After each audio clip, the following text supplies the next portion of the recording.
rebel force has penetrated the shield and landed on Endor. This is where the fun begins. Now it's time for Rebel Force Radio. We would be honored if you would join us. Man, that Luke Skywalker, like evolution of Luke Skywalker, whatever it's called, what is it? I don't know, it's a 3-pack. You got Luke in his Stormtrooper outfit and the Stormtrooper armor, and then you've got Luke in his X-Wing flight suit, and then Jedi Luke, complete with soft goods robe. I was really excited about this thing, and then I realized it's a San Diego Comic-Con exclusive. There's like 5 of these things. Like, it's just... And then you've got the classic vintage Kenner-colored Boba Fett from the Black Series, the 6-inch scale, and he's on a vintage card, and he's all decked out in the sort of the classic kind of olive green, gray, mustard yellow, colors of that vintage action figure. So that's out there. I'm not getting that. And then you've got this Luke 3-pack, and this is based on the. I gotta get Jimmy in here because he remembers seeing these back on the pegs in the day of the vintage. Yeah, Jimmy Mac, my good friend and yours from Chicago. Come here, help me with these. So the 3-packs that they used to sell back in the old Kenner days. Yes. Were those Sears exclusives? Those 3-packs? I want to say JCPenney, actually. JCPenney, okay. Yeah. I maybe Sears. I do recall seeing them on the department store shelves back in the 70s. The great 3-packs. You had your Cantina pack, your droid pack. And I actually did pick up the Cantina pack back in the day. And I ripped that sucker open back in 1978, 79. And I still have the cardboard backdrop display that it came with. It's the Cantina band, which were never actually made into action figures, but they made for a nice backdrop, this cardboard backdrop. I told Billy Mack about it. He's like, hey, I think that's worth money. And I think he's right. I mean, those 3-packs are something of a holy grail for collectors if they're found intact. Of course, I was a kid back then, so I opened those suckers. I mean, I remember. Of course. Who came in that Cantina 3-pack? Well, I want to say Walrus Man, Snaggletooth, and either Greedo or Hammerhead. One of those original. They released 4 Cantina figures in the original trilogy era, and it was Snaggletooth.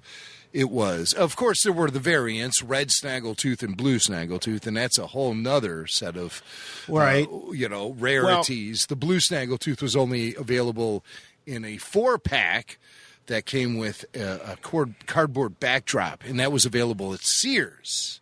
Yes, that was the Sears. Let me ask you, though, because you may not remember. This is going way back in the Wayback Machine. I remember everything. That 3-pack, what do you think that ran you? How many lawns did you have to mow in order to get that 3-pack? What do you think that cost? It was puppy dog eyes in front of Grandma and Aunt Marge at the Sears in Oak Park. So that's what happened there. I was playing on the affection and generosity of good old Grandma. All right, what do you think it might have cost, Grandma? Just throw it. Well, fine. I would say guess like around the 10 to 12. Okay, I'm guessing it's probably closer to 10. Do you know what this Luke Skywalker Jedi Destiny 3-pack is going to run you if you're at San Diego Comic-Con this weekend? Tell me. $50. $50. Three 3-inch action, 4-inch action figures. $50, $49.99, and I'd buy 2 of them. It's a limited exclusive, and you could only buy 2 because Hasbro has put a limit of 2 per order, I believe. Yeah. And so, what are you going to do?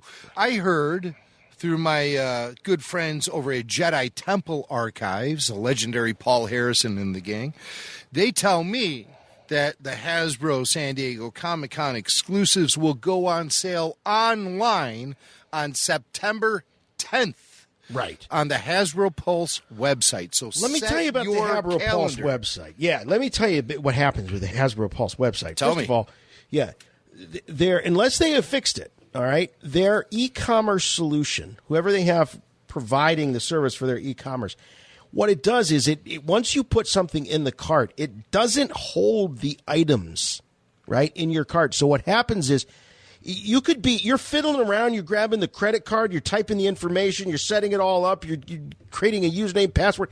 Guess what happens? Somebody else that's got all that already established comes in and they grab your action figures, rip them out of your cart, put them in their cart, and they check out. These on sales, these online on sales, they last truly like 3 minutes for these things. So, let's just face it, you're going to go on eBay. I will tell you, for our Canadian friends, I shouldn't even say it, but why not? That's what we're here for, is help people out. Here has been my solution to this whole San Diego Comic-Con, summer convention exclusive issue for years are the Nortons. Sheldon and Chase Norton go to Canada Fan Expo every year. And, it's Canada, so there are like 9 people that go to this convention. And so Hasbro has leftovers from San Diego, and, if it happens to be a summer where there's a Star Wars Celebration exclusive like this Obi-Wan and Maul, they'll show up at Canada Fan Expo with a bunch of these in tow. And I've been so lucky because Sheldon and Chase have helped secure the summer convention exclusives for me for the last 4 summers in a row. All right. So that's my source. The anxiety. And so if you're in the anxiety of collecting these convention exclusives is just mayhem. It really is. And I say to myself, why do I even care anymore? The 3-pack you're talking about, is this 3 3/4 inch? It is. Oh, okay. Well, okay. Now it's on my radar. But who are the figures being represented here? All Luke Stormtrooper disguise, Luke X-Wing pilot, Luke Jedi Knight from Return of the Jedi. Figures I've had in my collection in some way, shape, or form for the last 40 years. Why should I care about this? Because they have photoreal paint. Oh, I've seen examples of that online, it being extremely inaccurate. I've seen eyebrows for lips. I've seen lips for eyebrows. I've seen all kind of wacky paint applications being applied with this so-called advanced photorealistic paint application they're putting on the action figures. It's always Luke too. You notice that? So I got it's always Luke. Why does Luke get crapped on? All the time. Legacy of Luke Skywalker constantly gets crapped on. Well, I got mine. Who did I get this? And there's no sponsorship here. I'm looking over at the box right now. I got mine from Dorkside Toys. Okay.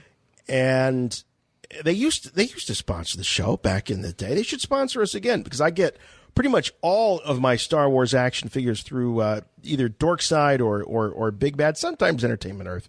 So I'm giving them free plugs. But I got my Crate Luke, and I've been really looking forward to that figure because I love Luke on Crate. I love, I have my issues with Last Jedi, same as a lot of fans, but I love the Duel, and I love Crate Luke. 3 3/4 inch? 3 3/4 inch. You Crate have Luke. that. The I Crate have Luke. that. I don't have that.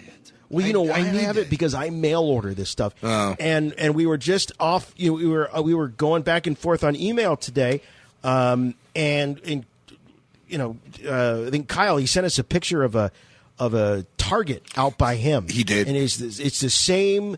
It's Jakku Rey vintage collection. Jakku Rey. It's Benicio from Last Jedi. And who else they got there swinging on the pegs? And maybe one other figure. And that's it. It's Jyn Erso is always. Yeah, Jyn Erso is hanging around there. Hey, look at my follow-up email.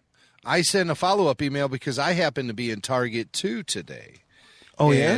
And so what we had was very similar. The Jyn Erso, a few Alden figures. Oh, I see it, yeah.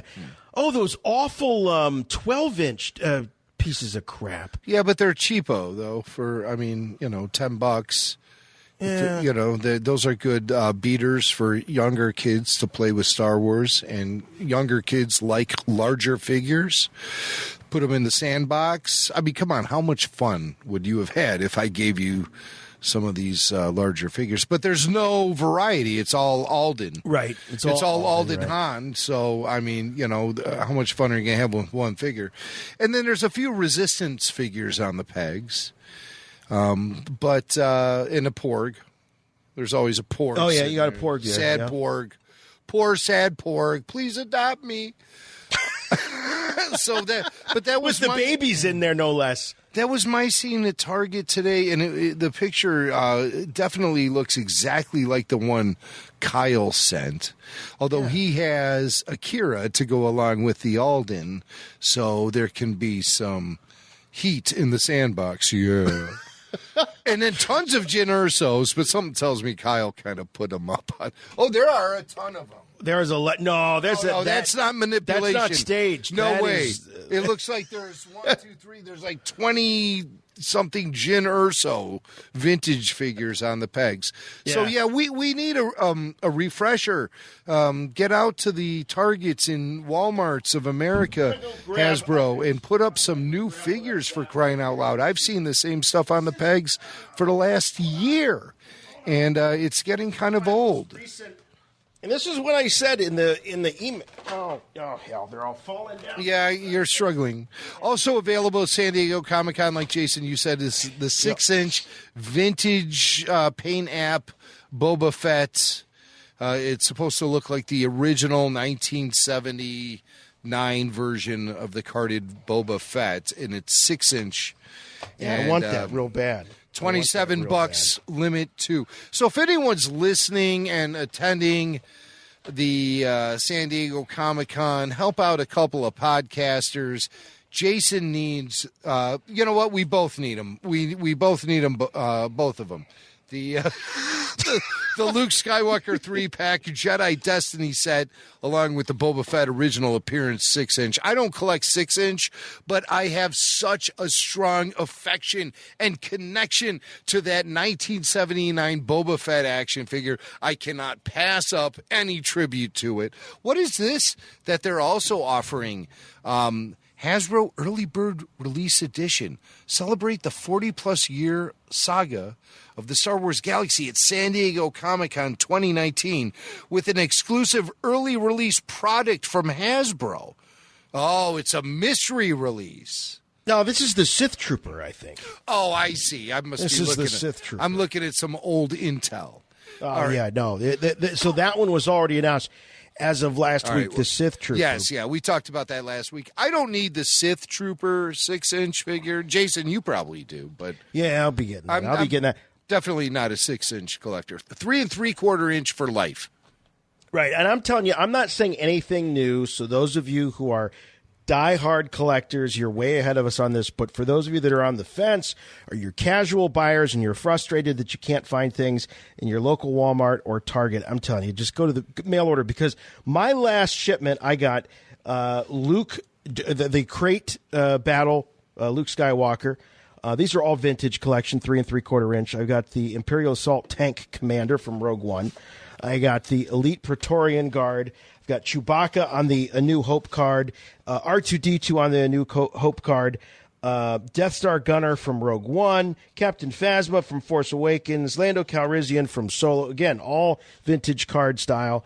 And then the Imperial Stormtrooper from Rogue One. So I'm really pleased. These are figures. I'm going to take a wild guess, Jim, and say that you have not seen probably any of these on the store shelves. God, no. And I don't really go out on the hunt anymore. I really don't. Well, just to be disappointed, you know? Yeah, but I mean, I do have to shop. So when I'm out and about, I'm looking. And walking away disappointed a lot of the times, you know. The Goo Gone days are over. That's all I have to say. I need to use more Goo Gone. Give me more of those. And I never saw those vintage retro figures. I caught them once. I know Barry Harmon took care of you, of course. But no one took care of me, and I never saw one. I saw that we talked. Ooh, you never got them? Oh, no, not a single one. Somebody emailed and said they wanted to send you a set for the list price. And I recently wrote back to him, and I'm like, oh, no, we're all good here. Oh, No, what? yeah. Why No, did you check with me first? I answered like a month and a half of emails yesterday. Hold on, no, I'm writing them back right now. I'm going to try to cover while your you do budget. that, I'm going to tell people what they're going to be hearing this week. Good. We have an incredible show this week. I mean, it is star-studded, and I'm talking about Come On, Get Happy. Yeah. Come on, get happy. We're going to channel our inner 70s, and we're going to talk to a living legend, not just on TV as Danny Partridge in the Partridge Family, but a radio veteran, one of the best out there, the legendary Danny Bonaduce, who goes way back with Jimmy Mack and his beautiful wife over the years, hanging and banging in Chicago on the radio there. So Danny's going to be joining us in the Cantina. Jimmy Mack spoke to Danny earlier this week, and Danny's going to talk to us about his time working with Mark Hamill on the film Corvette Summer. And that was Mark's first film after Star Wars started making him a household name. Right. So, and Danny was coming off of the Partridge Family at that time. Exactly. So it's kind of like the star kind of, and Danny's very upfront about this, kind of the star fading and then, meeting the star that's on the rise. Right. And it's great stuff. And also, Danny tells us probably a story. I don't know that he's ever really told this before, Jim, but he tells us about the very first time he saw Star Wars. Yeah, and in the theater. it's electric, let's just say. But Danny did work with Mark Hamill on the film Corvette Summer. Corvette Summer just recently released to Blu-ray. It just came out on Blu-ray last month. You can also catch it streaming at places like Amazon and Vudu.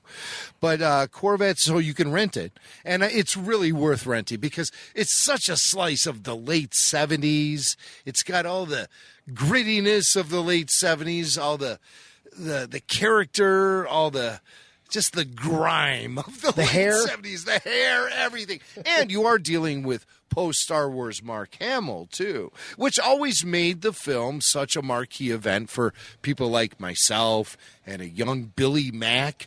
We had recorded Corvette Summer off of television, off of like maybe a pay network, like on TV or something, and we recorded this VHS that we wore to shreds watching it over and over and over again. Corvette Summer became an instant classic in my household because of the fact Mark Hamill was in it, and we were such huge Star Wars fans, and we only had like 9 channels to choose from. So our very early VHS worked overtime. And the VHS itself was the size of a small tank, a U.S. Army tank. It was gigantic. Of course. But we had a nice collection of stuff, Now, I can relate to that because I have a very vivid memory of flipping through a TV guide probably in like 1986, I'm going to guess. 1985, 1986. So right after Return of the Jedi came out and completely changed my life.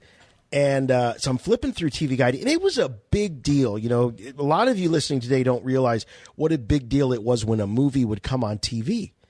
You got it for free. You didn't. And this was really before home video reached total mainstream. And Jason, it truly was an event because major networks like ABC, NBC, CBS, that's where we got our television entertainment from. And they would always have the Monday night movie, the Thursday night movie, or the movie of the week. And then there was the late night movie.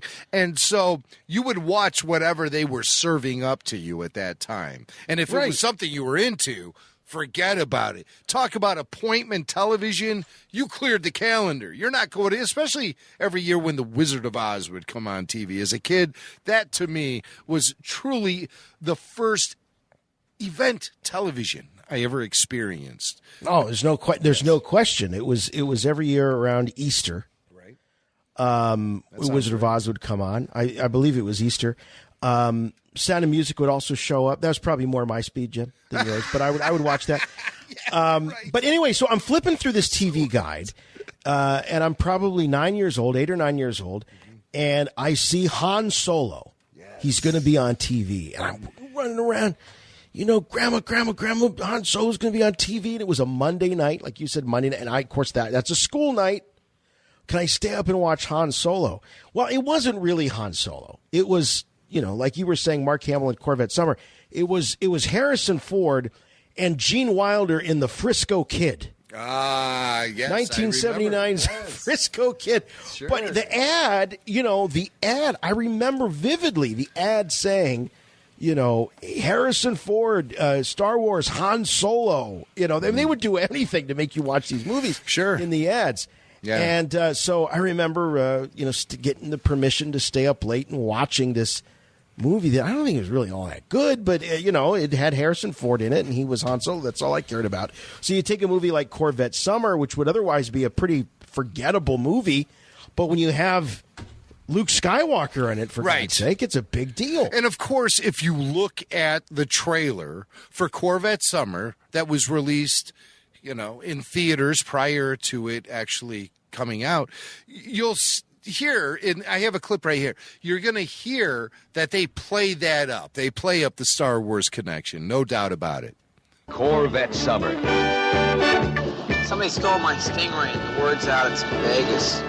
You got a Corvette? Starring Mark Hamill, who's back from Star Wars. Oh, yeah! And Annie Potts, who's out of this world. You're going to spend the night. Corvette Summer. That's a terrific car. A fiberglass romance. Well, at least that's the actor. You know what I love is when they're like, from the producers of Star Wars. What does that have to do with anything? I mean, the guy From the guy bankrolled it. Or they say, from the people who brought you. Yeah, the people. It's so true. The people who brought you. I think we use that for the Bondcast. We say, from the dumbasses who brought you Rebel Force Radio, James Bond talk. And, Bondcast will return. Let's just say. Of course it will. I feel so guilty we haven't done a Bondcast in so long. But, Daniel Craig had that leg injury. I mean, we can take some time. It has nothing to do with it. We're like stuck on The Spy Who Loved Me. We're still back with Roger Moore. So Bondcast is coming back. So if you haven't taken a listen to the Bondcast, you got to go to rebelforceradio.com. You have plenty of time to get caught up. Podcast tab. Yeah, there's lots of stuff to catch up on, and we do that with our wonderful friend from across the pond, Jonathan Wilkins, one of our best buddies. But this notion, from the people who brought you. I remember seeing the ads for Willow, and it was like, from the mind of George Lucas. Yeah. Well, the mind of George Lucas. That was apt. Well, sure. Yeah, yeah. I mean, yeah. Maybe not so much with Radioland murders, but certainly. Or Tucker. Tucker, yeah, that's right. Yeah. So, but Corvette Summer was a real slice of life for the late 70s. And Danny Bonaduce is a guy I worked with in Chicago radio during the 90s. And it was during a period of time when we worked together on a radio station called The Loop.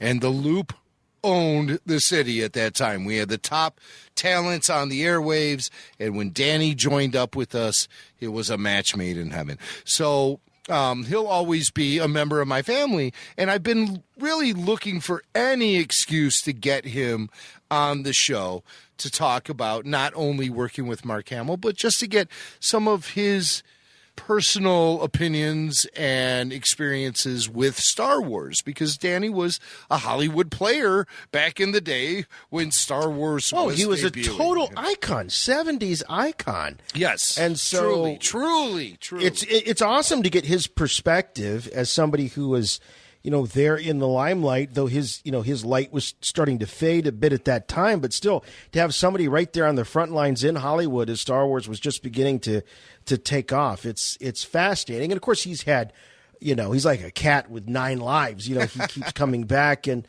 but he really found a home on radio and, truly back when radio ruled, man, those in the 90s like that and Stern was, was the king of all media as a radio guy, and guys like Rush Limbaugh were, saving AM radio, love him or hate him, it doesn't matter, and radio was such a big deal. It had this huge renaissance back in the 90s, and of course, you know that better than just about anybody. Well, here in Chicago, we really had a platform where we could take full advantage of the media and the talent, and the Loop FM was a really special place back then, and Danny Bonaduce was a part of it. And so Danny was in Corvette Summer, and if you haven't seen Corvette Summer, it does feature Mark Hamill in his first role after Star Wars. And to me, when I was watching it, I was really just watching Luke Skywalker. And what it is, it's a story about a group of high school students who work in shop class, and they customize this amazing Corvette, this beautiful Stingray, 1973 Stingray. They customize it and they turn it into the most beautiful car you've ever seen. To me, it's one of my top movie cars of all time. And just something begging for a Hot Wheel. And I know there are groups on Facebook who worship Corvette Summer, and they're going to be really happy with this discussion I have with Danny coming up here, where we talk about Corvette Summer a good bit, and Mark Hamill. And here's a scene from Corvette Summer. We're just going to play you a little clip right here, because this is at the beginning of the movie, and Danny plays a pivotal role in Corvette Summer. He's almost like the Jar Jar Binks of Corvette Summer, and I'll tell you why. I'll tell you why. Because the whole thing falls out of balance once his influence is felt. Danny gets to take the car out for a joyride, and he is instructed to go inside a fast food place to get Cokes for the shop class crew, who's all out there hanging out while the car is going out on its first cruise. And so Danny pulls over to the curb and runs into the fast food place, comes out and finds the car is missing. It's been stolen. And that launches off the entire movie. And it sends Mark Hamill out on the road searching for his stolen, customized 73 Stingray. And he ends up in Vegas, hooks up with Annie Potts, and it's an amazing movie, and that's all I'm going to say about that. But let's go back to when Danny has lost the car, and he's standing there explaining to the police officers that the car was stolen, and he's standing there with a bunch of Cokes and pleading his case. You said to get Cokes. I got them right here. I took the keys. They're in my pocket. I was only in there a minute. She waited on me right away. They never started it. I would have heard. They must have towed it away. How about that, officer? You towing cars tonight? No, sir. And this is legal parking. Did you leave the car running, son? Of course I didn't leave it running. The keys are right here. You said get Cokes. We didn't want no Cokes. Hamill. Who said I was thirsty? Want my car. Little shit, you lost it! Wait.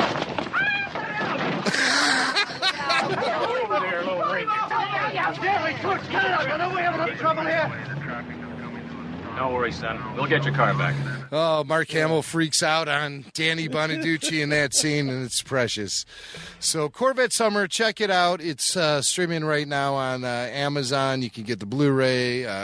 Check it out. It's such a slice of the 70s. And like I said, Mark Hamill's first acting performance following Star Wars.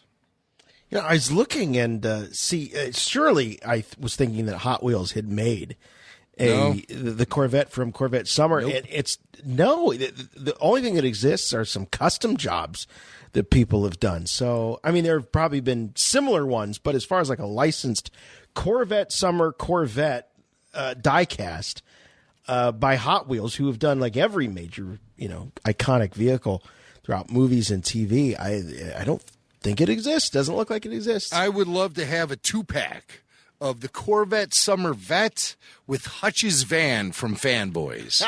Hutch's van would be great. Perfect. Hutch's van. I can't believe that hasn't happened. But anyway, so the stay tuned for the interview with Danny. Plus, Star Wars and Pop Culture returns, and that features, timely enough, Stranger Things. We promise no spoilers. An Ewok feast, plus a listener voicemail, and a whole lot more. coming up here on Rebel Force Radio. But first, we want to follow up from what we were talking about last week, and that is the heft, the weight of lightsabers, which became a topic on the last episode of Rebel Force Radio as we kind of discussed how the saga has evolved and the weight of the sabers seems to have changed. Well, we talked about this a little bit last week because Daisy hinted at it when she was talking to Josh Horowitz on the MTV podcast Happy, Sad, Confused. And she made a reference to the weight of the sabers during that conversation. We have a clip. It's a great fight. I've become such a better fighter, and they made the lightsabers lighter. So, it actually looks like we're swinging light. Yeah, swinging light. I don't know. I mean, you think about Alec Guinness. I know he was old.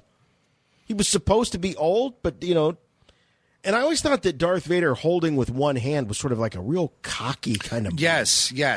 He was. I don't even need to waste two hands on him. Right. And then as that duel evolved, Vader does then start wielding it with a double-handed approach as Luke starts to reveal his threat. But an Empire, So we played that clip last week. That's just a little excerpt from some of the audio we were playing last week from Happy, Sad, Confused with Josh Horowitz. And Daisy made mention of a lighter lightsaber. And so we got to talking about it. But what's interesting is since then, Daisy has done a video for Wired.com where she goes into greater detail about the lighter the lighter lightsabers that we'll see in episode 9. Weird. Okay, here it is. Well, the interesting thing about this film is we were concentrating more on the fact that they're light, because the lightsabers were so heavy. As Eunice said, who was our new stunt coordinator, it was more like broadsword fighting, which isn't technically what it's supposed to be, because lightsabers are supposed to be light by nature. So they actually made the lightsabers lighter for us. We, in this film, have perhaps one of the most epic fights in Star Wars. Okay, so hold on about this. Before, I'm really I know. Help me, Jimmy Mac. Listen. Before because I know you'd have a lot to say, so I'm trying to, stop you from saying stuff before we hear all of everything being presented in front of us. Okay, all right, please. And because you referenced George Lucas last week when we started talking about sabers being lighter and some of the things he said in the past. So really heavy.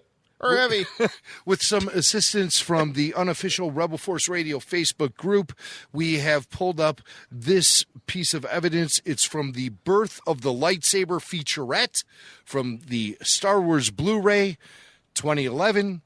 And this is Mark Hamill himself, and, of course, the notorious GL, George Lucas, talking about the original intention for the weight of the lightsaber as a weapon. George was adamant that these things were really, really heavy, that we couldn't take a hand off. We always had to have two. It was like Excalibur. It was 40, 50 pounds of weight. They were very powerful. They had a lot of energy in them. And so that was, you worked with them as if they were heavy. So because when they crashed together, they made these big explosions and all kinds of things. As we went on, we wanted to have the lightsaber fights become faster and more intense as Luke became more proficient in the art of sword fighting. And so we very slowly started moving away from the two-handed form, which is more oriental, to sometimes using a one-handed form, and it's progressed further and further into a more two-handed and one-handed form. But originally it was that you needed two hands to hold on to this lightsaber because of the amount of energy that is being swung around. Okay, all right. So it sounds to me what George is saying here is that the weight of the saber is in some ways commensurate with your understanding of the Force, with your ability to wield it, your experience. All of these things enable you to sort of combat the heaviness, the weight of the energy. And so here we've got Daisy Ridley. It's like, like they're just like throwing around little toothpicks, apparently. It's just the very light. Yes. Very light. And she says, so they're actually called lighter sabers. Lighter sabers.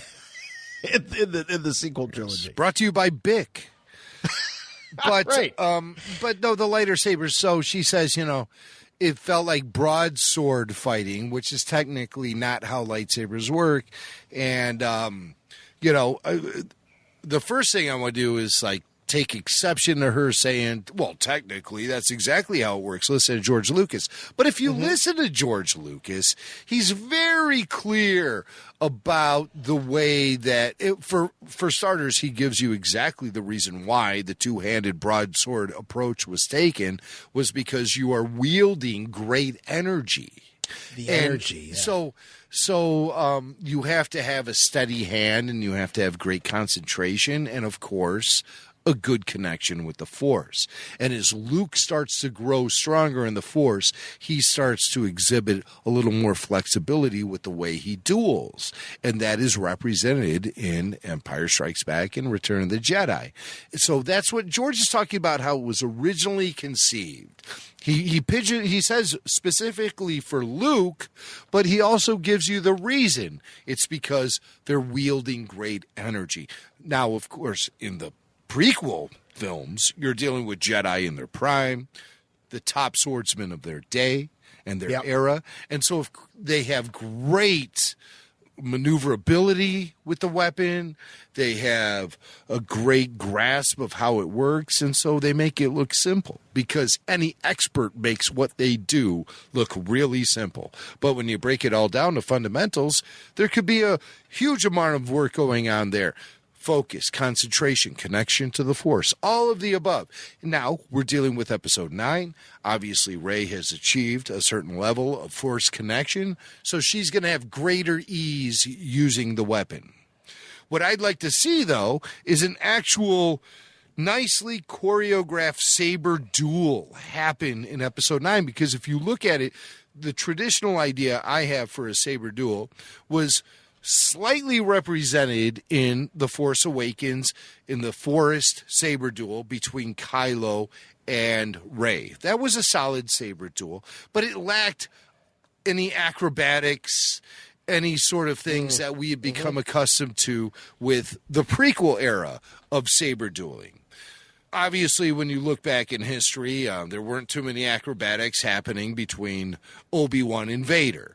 But, of course, that representation of their duel as presented in A New Hope was both restricted by budget, effects technology, stunts, age of the actors, all of the above. I mean, so many different things come into play. Jason, have you seen some of the recreations of the Vader Obi-Wan saber duel that have popped up recently? I have. And as I marvel at the abilities of these, homespun, and I don't mean that in a bad way, but these homespun creators, these editors, these technical masterminds that are able to string these things together. And so I don't want to take anything away from that, because I think they're great and they're a testament to to their abilities. But I just don't like that. I think it comes down to the fact that, just like the score, you can start playing the Star Wars score, any of the films scores at any point, certainly the original trilogy and even the prequel trilogy for me at this point now. And I can start reciting the dialogue exactly beat for beat of the score and know where I'm at. And those saber duels are very similar in that way. So I'm always kind of jarred when somebody starts sort of tinkering with the editing of them and all of that. And I understand they want to bring them up to date. And yes, as much as we love to pretend that Star Wars is 100% timeless and not dated at all, there are elements to the film that make it somewhat dated. Yeah. Perhaps the saber duels are there. So it's fun to watch on YouTube, but I don't want it part of the film. I'm glad that it's kept the way that it is. And I think that, when you look at the 6 Lucasfilm, the 6 George Lucas films, it all makes sense. Why this versus that, and why these duels look different from those duels. to me, it all makes sense. It all lines up. As far as 7, 8, and 9, I mean, Kylo is practically dragging that saber on the ground. You know, I mean, at times it seems very medieval. There's a very medieval vibe to that saber, and I like that. I like that. It felt primitive to me. Like, you know, he was really trying hard to be something that he's not.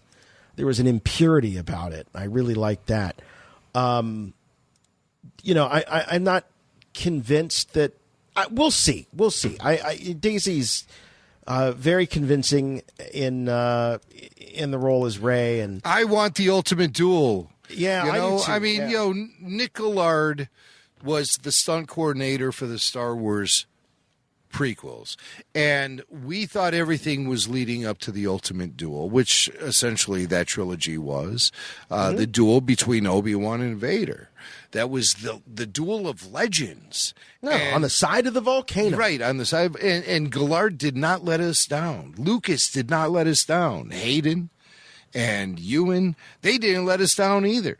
It was masterful. I say were great. I mean, you see the clips from them on the set. I mean, two really coordinated, athletic guys that just loved every second of that. I love watching the rehearsal footage of those two. There was a great progression of saber duels in the original trilogy. It starts with Obi-Wan and Vader, which was our introduction into the actual lightsaber duel itself. And some people might say it's slow, it's whatever, but it's our introduction to the actual saber duel itself.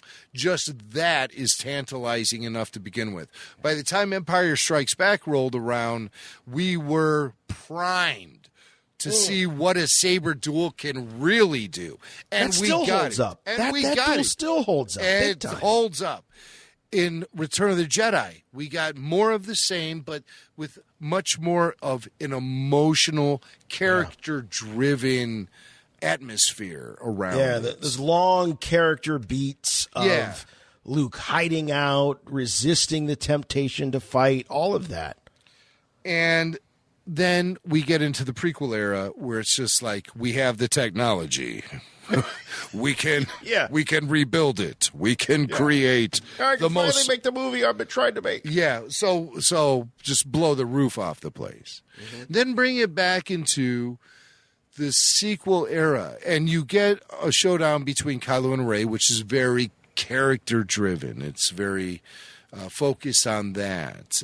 We lack the incredible acrobatics and choreography of some of the things that we've grown accustomed to in both the prequel era and the Clone Wars.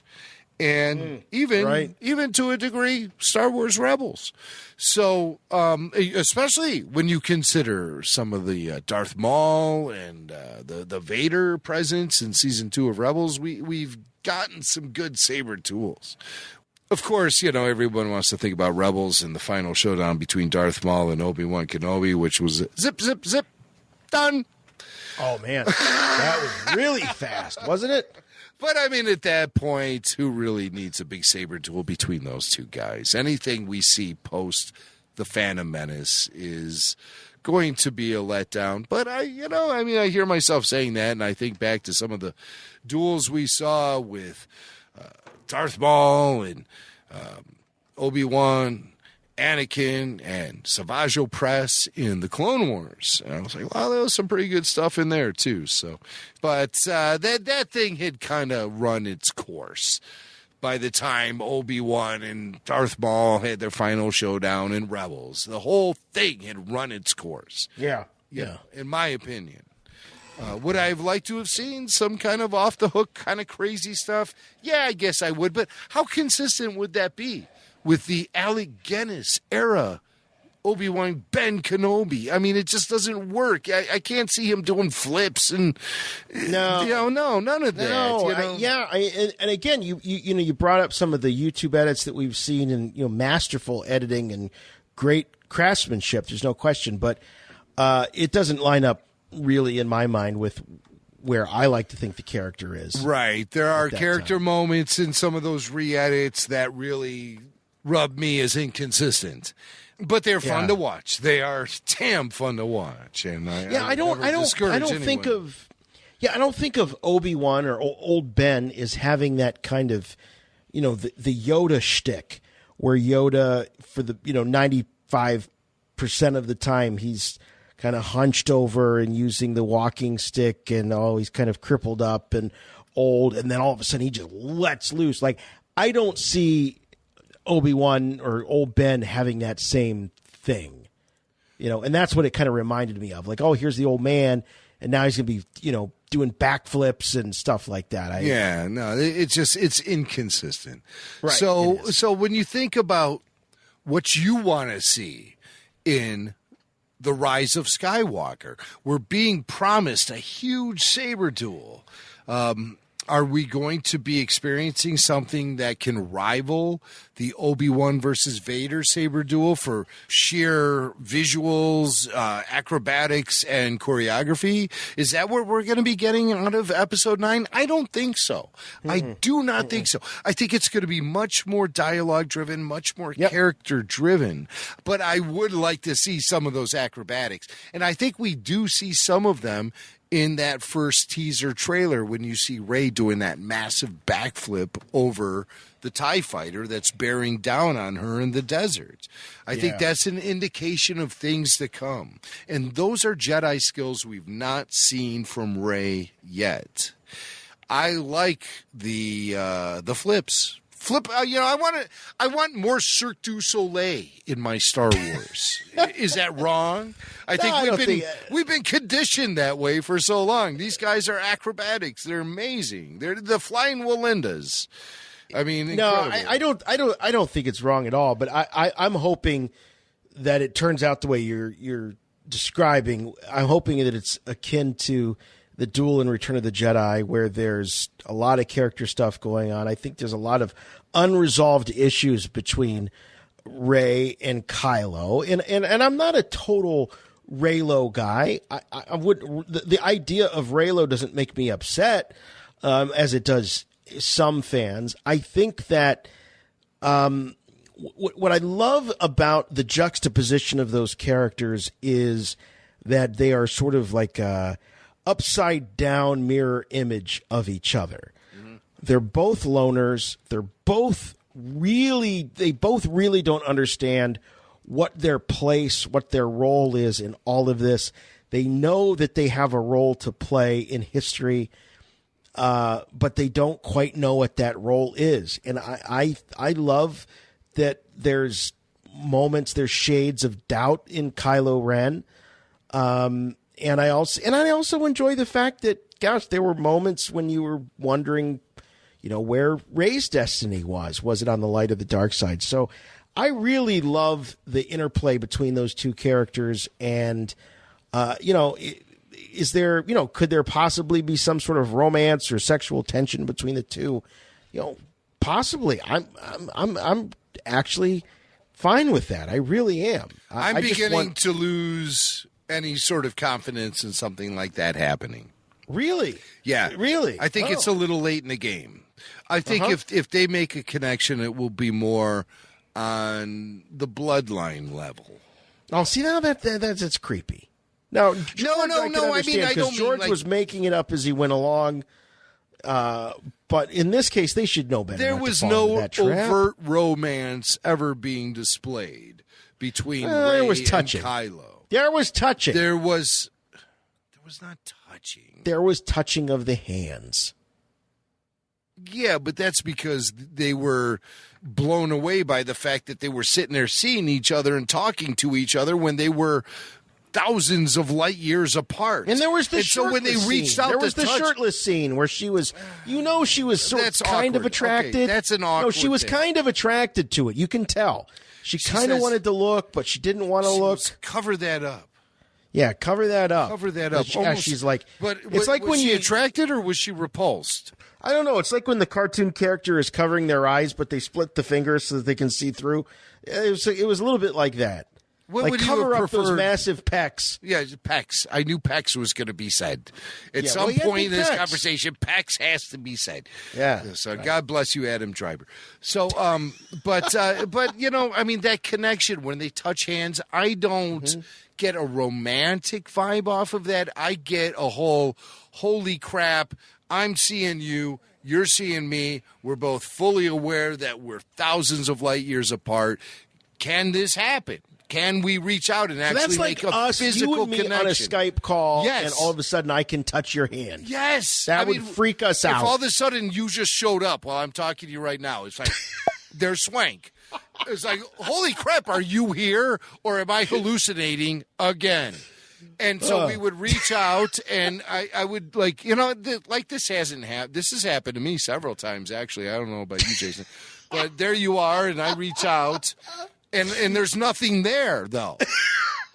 If there was actually something there, I'd be blown away, and I wouldn't actually consider it a romantic moment between two podcasters. No, but as we look deeply into each other's eyes, we would just be touching, making that physical connection. That would blow us away. Oh God, that would blow us away. Well, we'll see where it lands, but okay. So at the end of the day, Jimmy Mack, with what we're hearing from Daisy Ridley about the weight of the lightsaber, and if we go all the way back to the Maker GL, and does it line up? I mean, is there enough here where it makes sense? Absolutely, it does, It all because lines up. Okay. George even says himself when he's referring to the two-handed broadsword version of saber dueling, he says that was the original idea, and as Luke was able to advance in his skills, he was able to loosen up on that. And then, of course, we saw what Lucas did with the prequel trilogy. You got Ewan McGregor. He's practically juggling lightsabers at certain points. So he's like, hey, look at me. Look, here we go. Whoa, under the arm. Yes, so.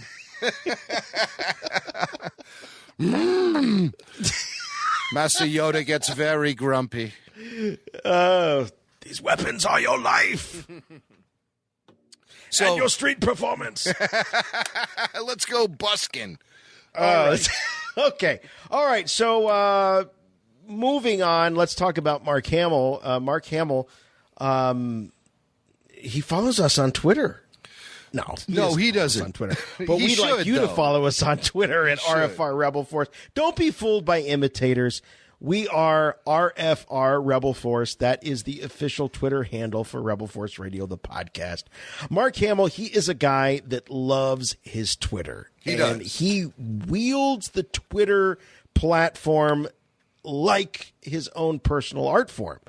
And so he doesn't disappoint, so you got to make sure that you're following him. Whether you agree with him or not, it doesn't matter. There's always something good to come about. But this tweet that he sent out fairly recently, he said, people always ask me what it was like making those movies. I'm assuming he's talking about Star Wars. This clip is a good example of what it was like on set, where I got a paycheck to laugh, see people I loved, and just have fun all day, every day. Hashtag true story. And it is. Now, what we're going to hear here is the clip that Mark attached to the tweet. This clip, according to Mark, is a perfect example of what it was like to be on the set, in this case, on the set of Return of the Jedi, working with Harrison Ford and Carrie Fisher. And what you're going to hear in this clip, this is a wonderful clip. So many clips from Return of the Jedi have shown up because over the course of the last few years, some laser discs were made available in public auctions to collectors. And on these laser discs from Lucasfilm contained outtakes, tons of outtakes, and alternate takes, and B-roll from the set of Return of the Jedi. They were used for early versions of nonlinear video editing, a system that eventually became known as the Editroid. Lucas was developing this editing system on his own dime. And it was based on Laserdisc technology. Again, setting the foundation for the future of nonlinear video editing with things like the Avid and stuff. But so Mark Hamill's on Twitter, okay? And so he's talking about this clip, and he featured this clip on his tweet. And in this clip, you're going to hear the rehearsal for a very well-known scene from Return of the Jedi, specifically the scene I call myself the Ewok Feast. This is when Harrison is tied up and Mark is tied up, and the Ewoks want to roast them on an open fire. And Leia bursts in, and that's when 3PO then mysteriously floats through the air and saves everyone's lives, so because they think he's a god. But here's a little clip of that rehearsal from the Ewok Feast scene, and this is the clip that Mark says is a great example of what it was like to work on Star Wars. So if you can just get him louder on that. So then the next guy says, more firewood. Okay. I look to Mark and say, well, that didn't do us very much good. And I say, but these are my friends. 3PO, tell them they must be set free. Then who? 3PO, tell them if they don't do as you wish, you'll become angry and use your magic. But Master Luke, what magic? I couldn't possibly. Tell them. It's not going to work as a joke unless we both say exactly the same thing. Okay, what do you want to say? And it's the exact same Tell pace. them or just... Tell them. Let's both do it carefully. Okay. Tell them. Oh, can I do it too? No. Okay. Carrie wants to be part of it. Awesome clip. That's a great clip. Oh man, that's great. And what a leader Harrison Ford was on set. Oh yeah, clearly, always very technically focused, very job oriented. Right. Always working. And he's a workman. Yeah. He was a workman. He brought that almost that blue collar sensibility of getting the job done to kind of a foo artsy career. Mm-hmm. But that same work ethic. Yeah, totally understanding the nuts and bolts of what it takes to make a film. He essentially was acting with his carpenter's belt still attached. Let me pull out this tape measure here. I mean, that's sort of the approach I get from Harrison as I gradually start to look at more and more behind-the-scenes footage of him. And this B-roll is it captures such a great moment in time of them rehearsing that moment. So Harrison and Mark are trying to time out their whole tell them. But if you listen to the audio from the final film from that scene, it doesn't quite play out the way that they were rehearsing. This was improvisation. 3PO. Tell them if they don't do as you wish, you'll become angry and use your magic. But Master Luke, what magic? I couldn't possibly. Just tell them. Yeah, there's no Harrison. There's no Harrison, so it's not like they're doing it. And Harrison wanted to play it up more humorously, to sort of showcase his ongoing frustration with C-3PO, which always gets highlighted in any Star Wars film. But he says, they both were going to tell them in tandem, but actually it doesn't work out that way in the final film. Yeah. So I thought I'd give Harrison's idea, his moment in the spotlight. So I took the audio down into the Rebel Force Radio Sound Lab and created an RFR custom cut of what could have been. This could have been if Return of the Jedi featured Harrison's improv that he was rehearsing with Mark. This is what it would have sounded like. 3PO. Tell them if they don't do as you wish, you'll become angry and use your magic. But Master Luke, what magic? I couldn't possibly. Tell them. I like it. Tell them. That's the RFR special edition right there. There it is. So that's awesome. Yes. So anyone who's making their fan edit of Return of the Jedi, if they're despecializing it or revising it or enhancing it or whatever you do with it, you can always include that little bit of audio magic into your custom mix. Without further ado, let's go into the cantina with the star of the sitcom classic, The Partridge Family, Danny Bonaduce. In 1978, to refresh your memory, Danny starred with Luke Skywalker himself, Mark Hamill, and Corvette Summer. It's now available on Blu-ray. You can currently hear Danny Bonaduce hosting mornings in Seattle on KZOK classic rock radio station. So let's do it. Let's go in the Cantina. Star Wars Cantina. Where are you going, Master? For a drink. Sorry about the mess. You will never find a more wretched hive of scum and villainy. We must be cautious.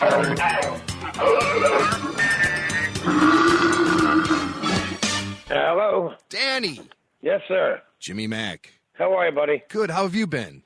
Very well. Very well. A little bit busy, but feeling pretty good. Well, it's good to know you're busy. I know you're still Yeah, hosting. it's good to be busy. Right. You're hosting morning radio in Seattle, right? That is correct. Awesome. And people can hear that online, right? Is this your full-time gig? Yeah. Well, I have a few, you know. What's hilarious? And how's Wendy? She's great. She's fantastic. And how's everything? Hey, my part of this is just to tell you about what it was like to work with Mark Hamill. Yeah, you know, whatever. I mean, I have all kind of questions I can ask you that sort of wrap. No, but I mean, if your show is about Star Wars, let's just do it. No, but I mean, that's exactly it. That's why I wanted to have you on the show, because with the connection with Mark Hamill and me doing a Star Wars show, Corvette Summer comes up time and time again because it was Hamill's first movie after Star Wars. Great. I'm very excited. So, cool. So with Corvette Summer being Hamill's first movie, kids like me who grew up liking Star Wars, we were all of a sudden watching Corvette Summer just because it was our only other place to see Hamill.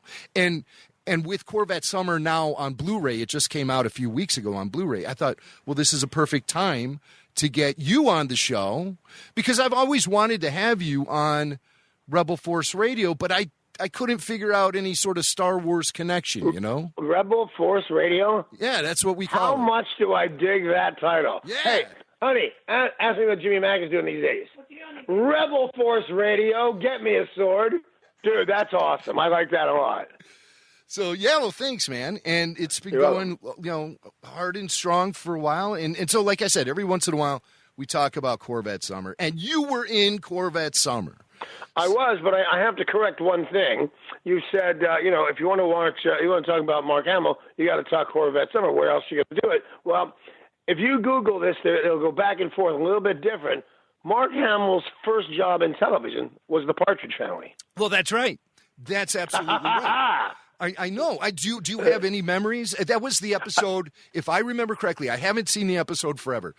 I'll just tell you this, Jimmy, that my saying, oh, no, Mark Hamill's first job in television was actually the Partridge Family. That was supposed to paralyze you. How the hell do you know that? Well, I look things up from time to time. And I just remember it. It's because Lori had braces, and she could pick up radio signal on her braces. And so in the most wholesome show ever in the world, I believe, we asked her because she was playing the wrong song, and we said, what's the matter, Lori? And she said, I got Mick Jagger in my mouth. And we all just went, what? Can you say that? And they rewrote it, and it came out, the Rolling Stones are playing in my mouth. So, yeah, that was the one. So how was the Rolling Stones playing in her mouth, you might ask? I will tell you. Her boyfriend or suitor, Mark Hamill, was pacing up and down in front of our house with a little transistor radio because that's how life worked back then. And that was being picked up by the metal in her teeth. So she was getting the Rolling Stones in her mouth because of Mark Hamill. That's so weird. Hey, you want to hear another weird connection?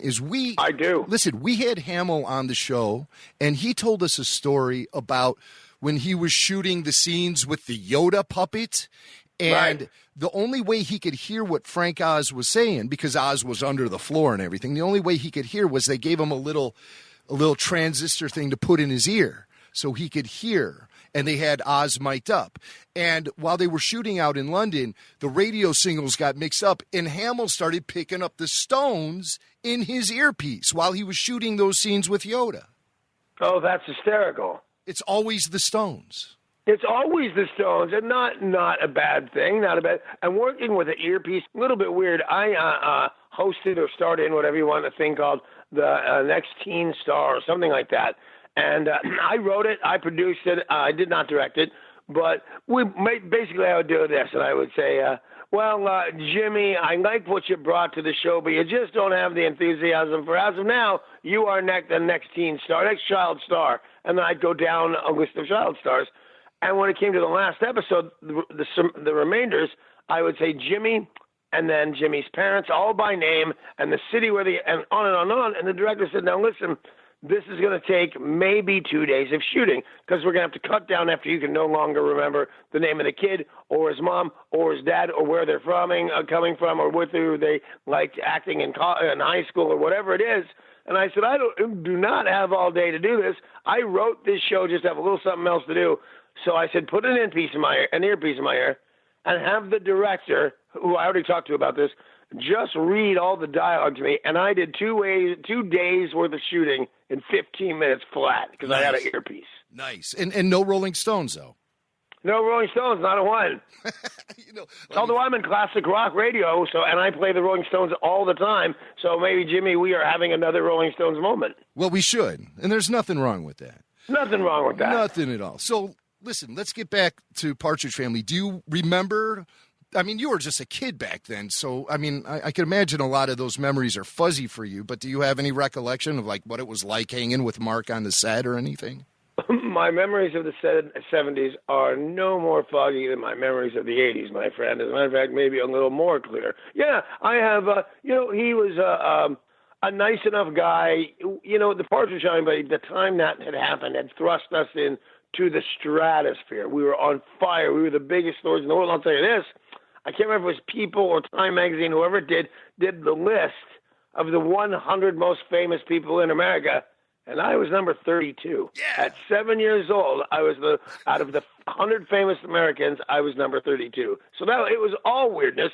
So having said that, I would say, yes, I remember Mark Hamill, just because he was, he was good. He didn't bump into the wall or anything, but I didn't have any work with him. I knew him over lunch and things like that. And he couldn't have been more polite. I was 12, man. He didn't have to be polite to me. Maybe 11, maybe 10, I don't know what. But he didn't have to be so polite, and he showed his enthusiasm for the job, and I really, really liked him. And then I didn't see him again until Corvette Summer. Yeah. And then you guys were playing high school students in that. And so he was probably a little older for a high school student, but that was probably pretty accurate for you at that time. Yeah, I was probably – what year did it come out? 78.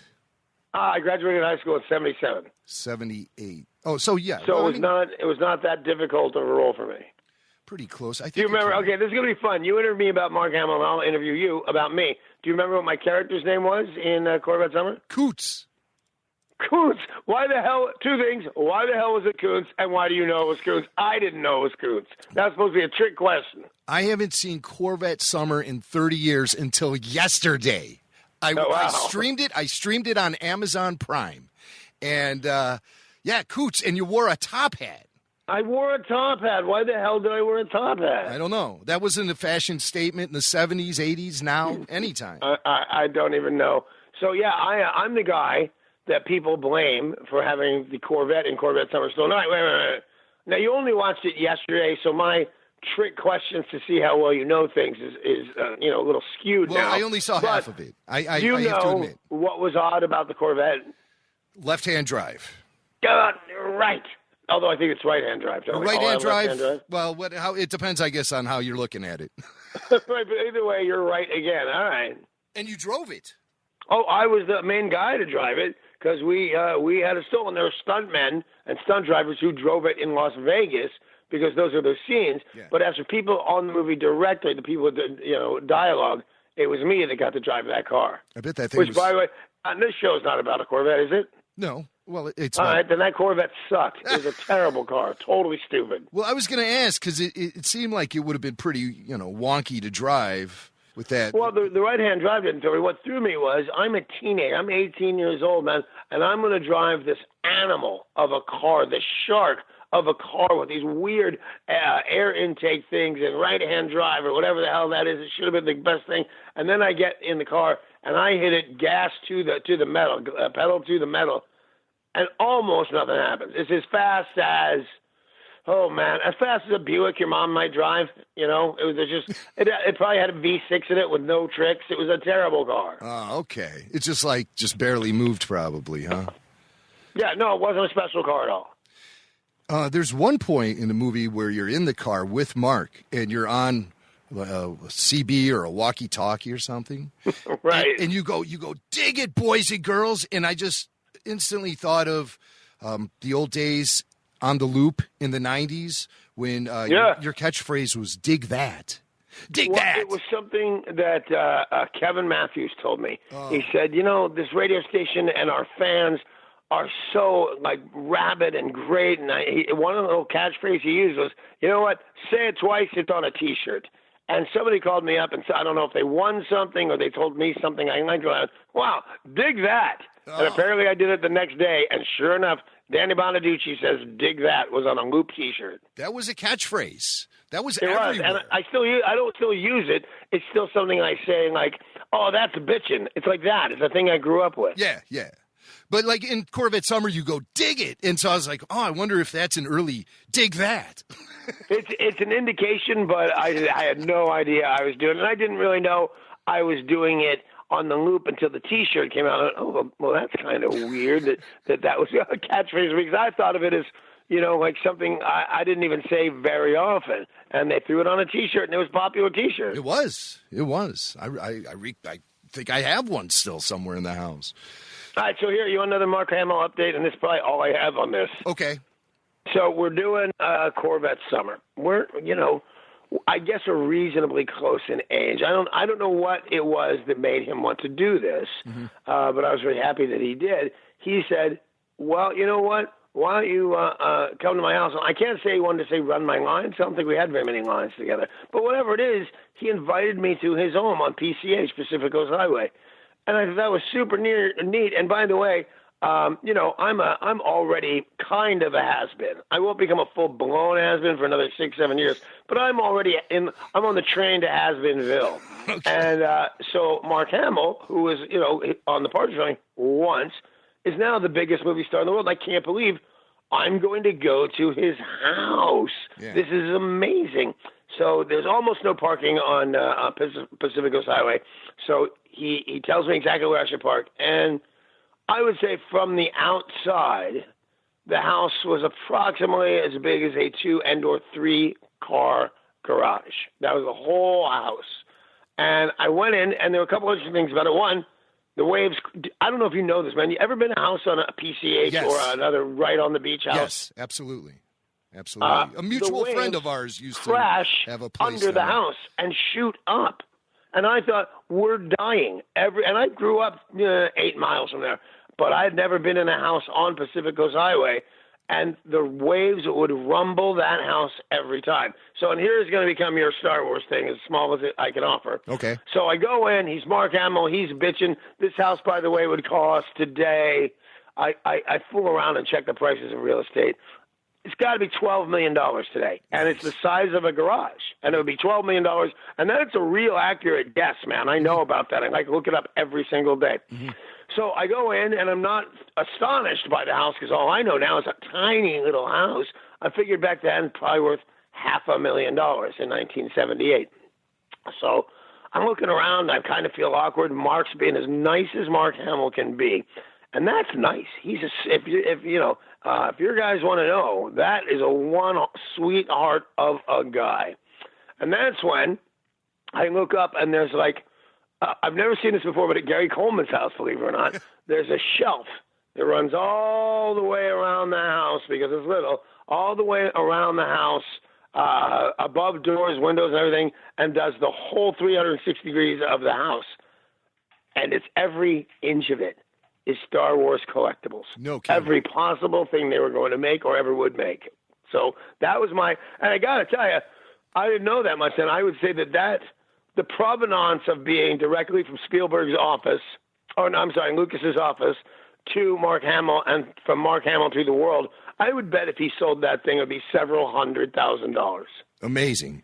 And there you were. It was. And so you guys, when you were shooting Corvette Summer, Star Wars had already been released, and it was a big mega hit, and everyone was aware of it. not only had it been released at a screen, I saw it opening night, and I don't know how. You didn't have tickets to the movies in advance back then. You just had tickets to the movies. But somehow it was opening night, 1977, the first time I'd ever taken a huge hit of blood or acid. and I went to see Star Wars, and I will tell you, like, things are starting to happen. I go away, and like I said, I've never taken it before. And we're in Westwood, we're in the 78 or so. That's where all the cool movies were premiered, and that's where you took a girl on a date to a dinner and went to the movies, or in reverse. But it was a big thing to go to the movies, and so I'm seeing it on acid. Little things are starting to happen that I'm not sure what they are or what they mean. So I go to check on some such thing, and I start hearing sirens. And I go, oh, my God. I was there with my buddy Mike, who also took acid for the first time. I said, oh, my God, it's Mike. Mike's in trouble. What do we do? How do we save Mike? So I run to my friend Mike, who's on acid and doesn't know how to do the ambulances are going the same way. And there's Mike waiting to help me out. And here's the down part of this, I guess. No ambulances at all, no sirens. We both had the same kind of auditory hallucination, but there were no ambulances anywhere. But I still got to go and see where Star Wars. And, all right, as a Star Wars fan, guess me my favorite 4 seconds in the movie.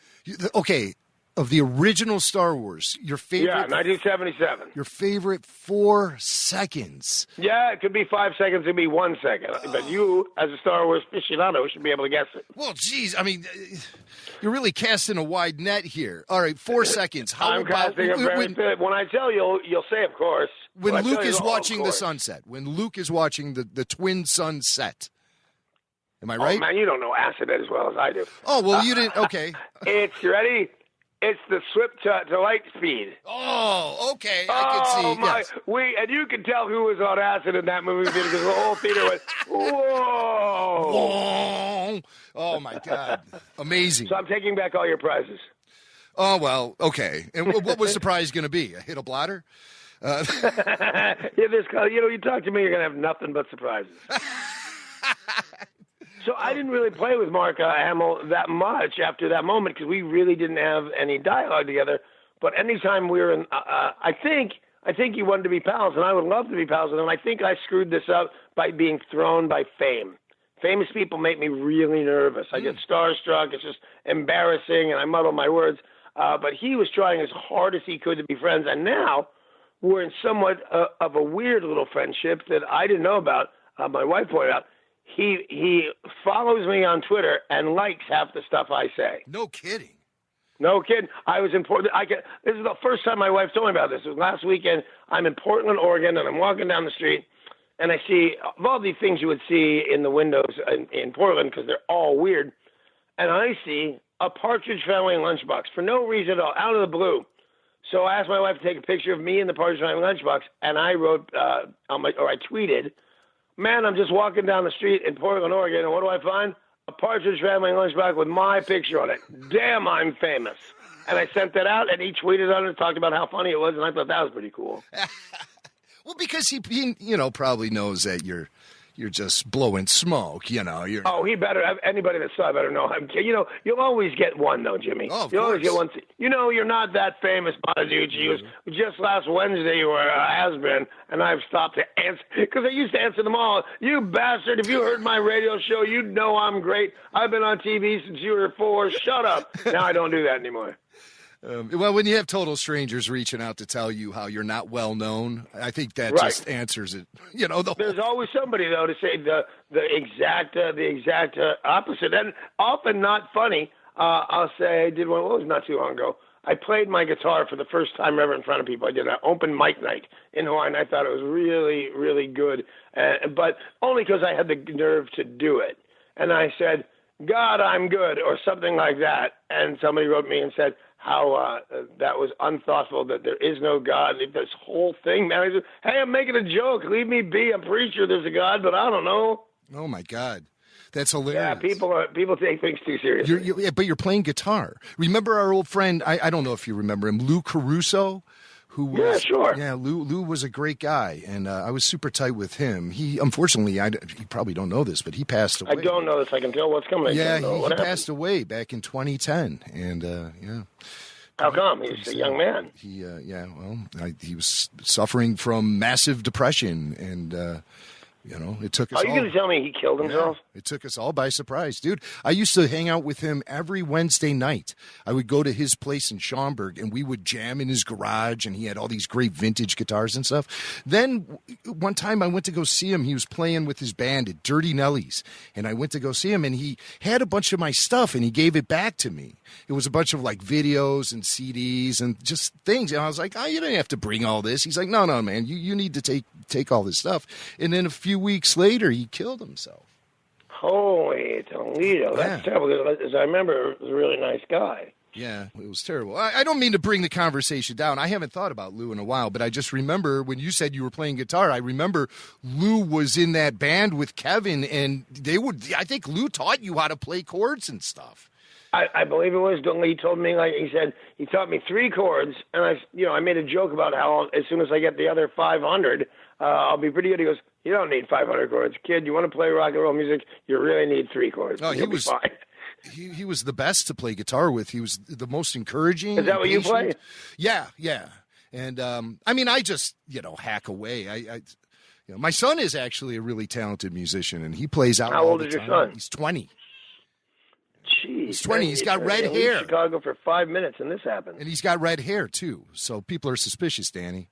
They should be, because that's funny. Because I think I knew your lovely wife Wendy first, didn't I? Well, no. I think we came at you as a package deal. Me and it'd have been funnier if I met her first and your kid had red hair. But I'll take the joke I get. We definitely weren't married back then. That's good enough for me. Sure, so who knows? All right, my friend. So is there anything else I can help you with in the Star Wars world besides not only do I know Mark Hamill, but I saw his movie on LSD? Well, yeah. Now that's amazing. Did you ever hang out with any cast members like Harrison Ford or Carrie Fisher? Carrie Fisher was probably hanging in some of the same circles you were. I wrote Carrie Fisher a letter in It's so weird how fast the time does go by, because I don't want to say it was in the 90s, it was maybe the 2000s, whatever it was. She wrote an article, which even though the premise of the article was super depressing, it was also really funny. So I wrote her a fan letter, and it was supposed to say a fan letter. It said, how can anybody write about something so depressing with 27 good laughs in it? And I'm manic depressive, and I can't do that. And I just sent it off. And apparently she wanted to talk about it. She wrote me back on paper, by the way, in handwriting, and said, how long have you been diagnosed manic depressive? How does it get you? How does it affect you? And I wrote back, it's supposed to be highs and lows, and I have no lows. I'm often stupid. I often do things that are really not smart, but I never wake up depressed. I get the manic part all the time. I talk too much. I do. This went on for a little while, and then it was over, and it should have been. She was a very busy lady. And then eventually, a decade later from that, I got the news she had passed. And how weird is it that her mom passed the next day? Oh, my God. Talk about a broken heart, I mean, how else can you explain it? That's exactly what that's got to be. How else can you explain that? That was shocking. And of course, all the Star Wars shocking, and I don't think you can explain. I think you can throw out guesses that just heartbroken can't live another day. But as much as people believe in God, and I personally do, that's got to be somebody being called home. No, Danny, I'm sorry. Somebody just started ringing my phone here, and I couldn't hear what you said. Just the last 10 seconds of that, if you wouldn't mind. I will tell you this: you don't need to know as much as you need to know. It was probably brilliant. I'm sure it was. I don't know what I was saying, man. I just said that I had a brief handwritten. I also saw her one-man show. I can't remember the name of it, but it was just so good. Wishful Drinking. I recommend her. If she writes books or a play or a story or whatever, go get it. That person had a wicked twist with a pen. Yeah, and it's really compassionate to follow up with you and take her time with you. I couldn't believe it. I was super shocked. And here's how shocking a handwritten letter is. 15 years ago, and now I know because I was on the radio in Philadelphia, Guy Fieri was on. And nobody really heard of Guy Fieri at that point, but I thought he was very good. And I told him on his way out, I thought you were really good. You're going to go places, pleasantries. And he went away. and he wrote back a handwritten letter that said, "Dear Danny, it was so much fun to be on your show today. I was a little intimidated, but I thought that went great. Thank you so much, Guy."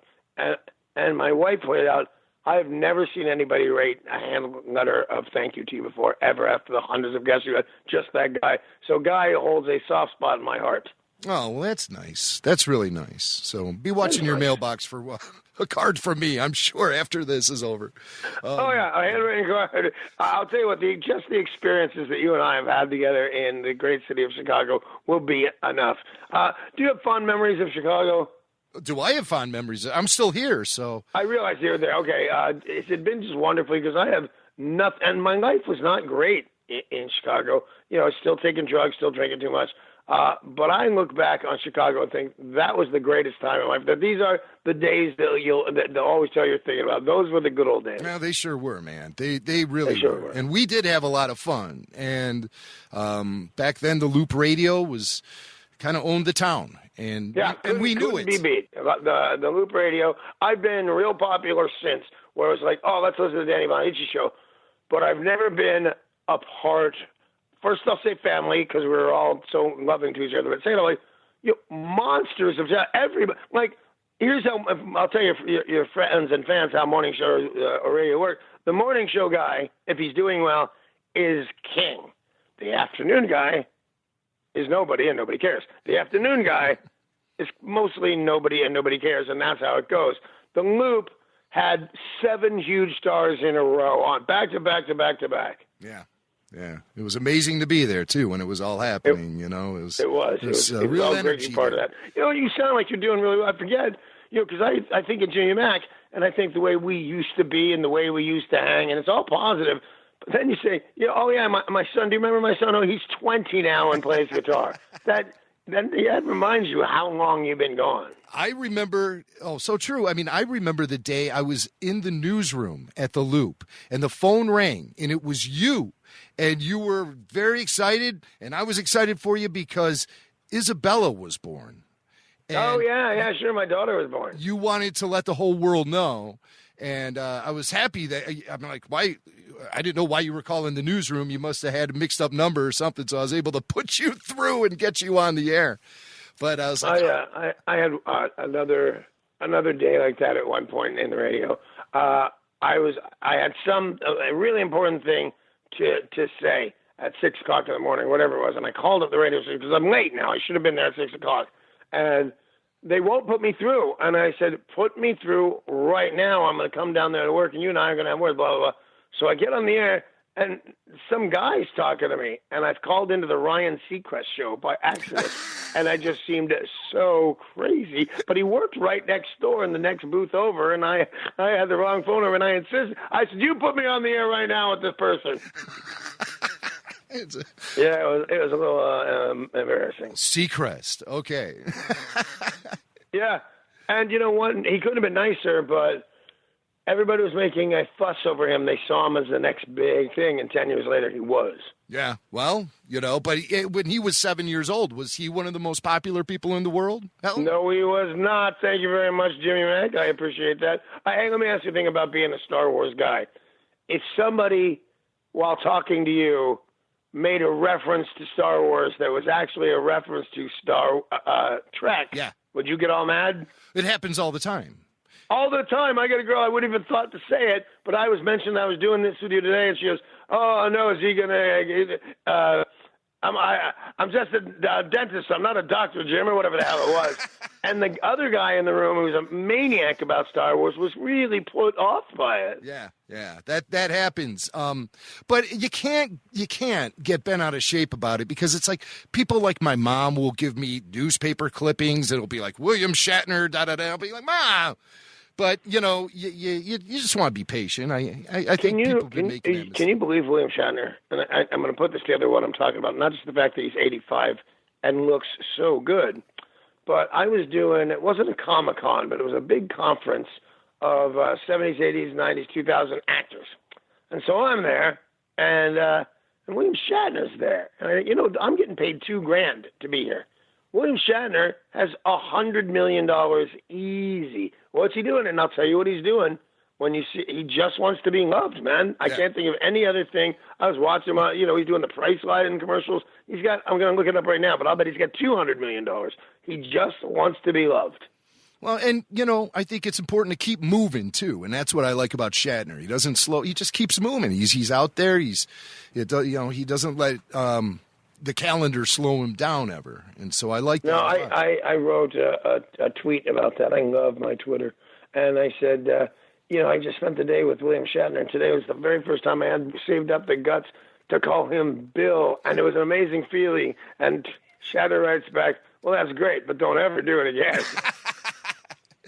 He busts, like what you're saying, the Star Trek versus Star Wars thing. Shatner plays that up a little on Twitter himself. And occasionally even he and Mark Hamill will go back and forth and stuff. It's pretty funny. So you're on Twitter. What's your Twitter handle? I got to follow you. I think I am at the Dooch Man. The Dooch Man. Yeah, it comes out a little bit douchey, really, to be honest with you. But that's what it's been, so I'm keeping it. It's at THEDOOCH. MAN. Yeah, I just punched you in, and a picture of you and David Cassidy popped up, and I haven't talked to you since David passed away, so definitely my condolences there, because I know you were very fond of him, and he was always super cool to you.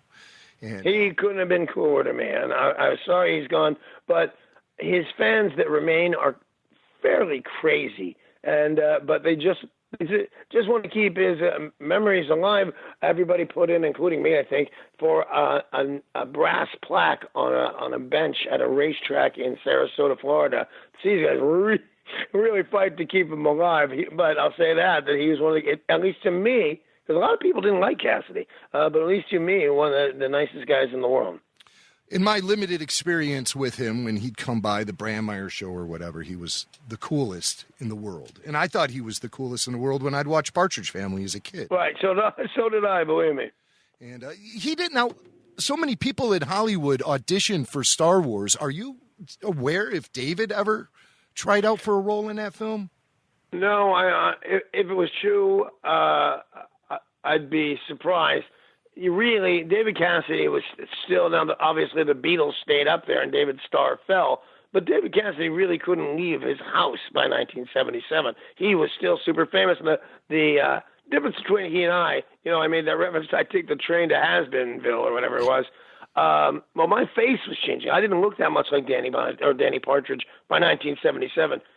He looked just like Keith for the next 30 years. So his fans sometimes go, I think, a little bit too far in trying to keep his memory alive. Wow. Well, he, like I said, he was a really nice guy, and I felt terrible. Hey, so speaking of Brandmeier, what's he doing these days? He's plotting his next move. For your fans or listeners or subscribers or whatever it is, not that John Brandmeier is the greatest guy in the whole wide world, but that's the guy. I've done really well financially, which is not that great of a thing, but I was living in a car right up till the time I met Jonathan Brandmeier, and within months, I was doing morning radio with a crew, and in 2 years after that, I was doing the Danny Bonaduce show and getting paid well. So whatever you're planning there, Brandmeier, you have at it. I will pass that along to him, for sure. Thank you. And Johnny had the food drive for you, the canned food drive. Oh, that's what I saw. I remember the Danny. And when I met people at the airport, because this was back in the days you could walk to a gate, there were people holding placards with skeletons with bright red hair, and it said, "Stop hunger before it stops Danny Partridge." That was my hello to Brandmeier. And to keep this brief, he wasn't there. He was doing a radio show. So he had this big white limousine sent for me, and I couldn't get there in time because there was too much traffic. It was Chicago traffic, you understand. And he said, just pull over and tell me where you are. So I pulled over and said, I'm on this street and this street. And within 10 minutes, there was such mayhem at that street, including cops. They weren't mad at us. They just wanted to make everybody safe. But Brandmeier just said, go see the guy from the Partridge Family at this corner. And tens of thousands of people were there. Insane. The true power of radio flexing its muscle right there. And Johnny was as big as they come back then. There was no Stern. And everybody else get big or don't get big. If you came into radio to get big after Johnny, you were too late. Johnny's the guy that sets the game. He outsold, that. Back to the Rolling Stones, man. he set a stadium record to see Johnny Brandmeier's band, and right down the road 20 miles was where the Rolling Stones were playing, and he outsold them. That's how big Brandmeier was. Yeah, that was in the 80s for sure, the late 80s. Yes, it was. And then you came over to Chicago in the mid-90s, and it was just such a perfect fit. Everyone was so happy when you came into town and hooked up with us at the Loop. And it went really well. And I will tell you, this probably doesn't, you won't be surprised because it's a tattoo, but I still have the Loop's logo tattooed on my ass. Yeah, well, that's not going anywhere. Nope, that's not going anywhere. I've given the logo some company. I've had some girls' names tattooed there, another radio station. I'm not as faithful as I should be, but the Loop was the first. But at least you haven't done anything to remove it or anything. No, I've not done it like that.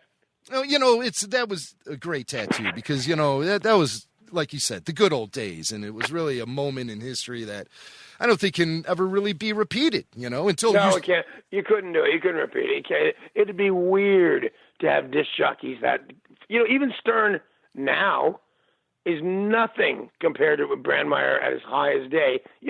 10 years ago, if you'd have said, "Hey, I'm going to go out to the corner of this and that," 10,000 people come up, but they've all met Stern by now. I don't think it would be the pandemonium that it would be for Johnny. Yeah. I miss those days. Yeah, but, the good old days. We got things like podcasting and all kind of different venues to still be creative with the audio. And I'm excited, and no offense, I didn't know, but a lot of people with limited talent and skill have podcasts because you don't need anything to get into the podcasting business. Yeah. And I thought, well, Jimmy's pretty clever. He'll be all right. Man, I checked in on this.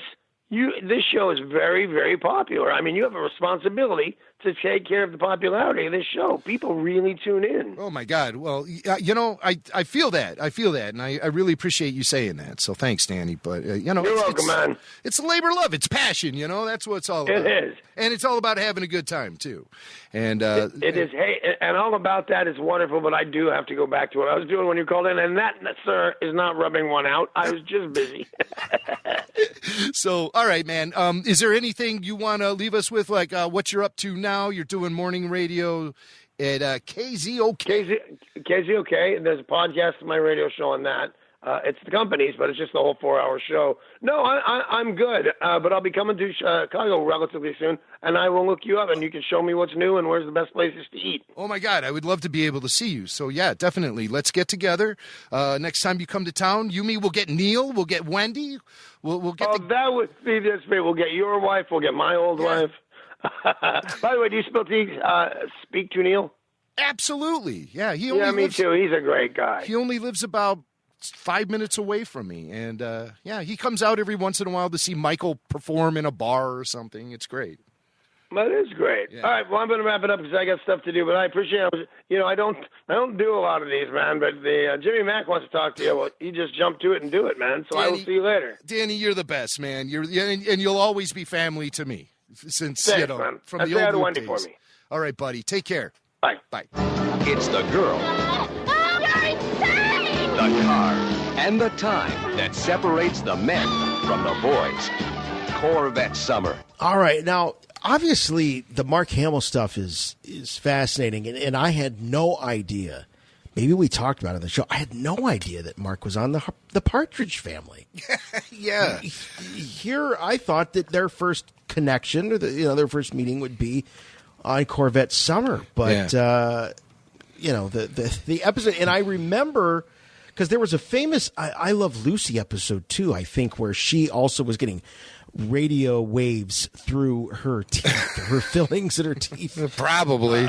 Something like that. But so that was a trope that they were using back then in the early days of TV. But so Mark Hamill on the Partridge Family. Crazy. Worlds colliding for sure.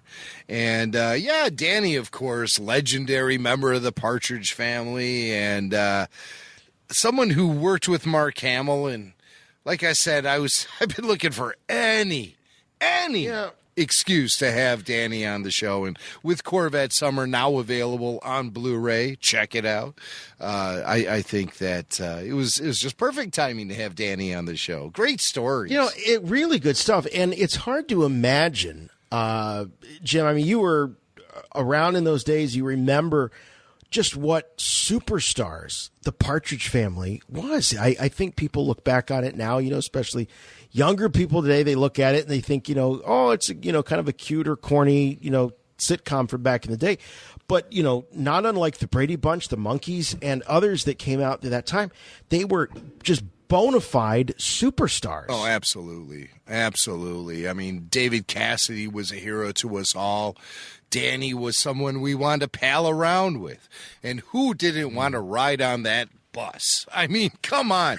We all wanted to jump on that colorful school bus and ride to the next gig with the Partridge Family. So, I mean, Danny, you heard him say it himself. At the age of 7, he was considered one of the top 40 most famous people alive. Right. Imagine the pressure that puts on a kid.